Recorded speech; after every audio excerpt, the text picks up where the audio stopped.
Hello guys, welcome to my mini vlog. ఈరోజు నేను మా గ్రాండ్ పేరెంట్స్ పెంచిన గార్డెన్ చూపించబోతున్నాను. మీరు ఎంటర్ అవ్వగానే మీకు చాలా మంచి బ్యూటిఫుల్ ప్లాంట్స్ మీకు వెల్కమ్ చెప్తాయి.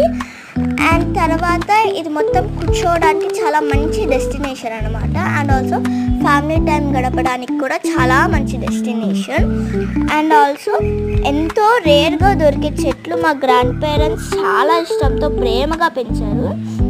మా తోటలో పనస చెట్లు, వాటర్ ఆపిల్, రామాఫలం, డ్రాగన్ ప్లాంట్, సీతాఫలం, సపోటా, నేరేడు, చీని, ఉసిరి, బొప్పాయి, జామ, కొబ్బరి చెట్టు, అంజూర, గింజూర, బంజూర అంటే ఏవేవో చెట్లు ఉన్నాయి. సో నెక్స్ట్ వీడియోలో డీటెయిల్గా చెప్తాను. Until then, wait for my next video. Bye! And please like, share and subscribe to my channel. And it's me, Kripali.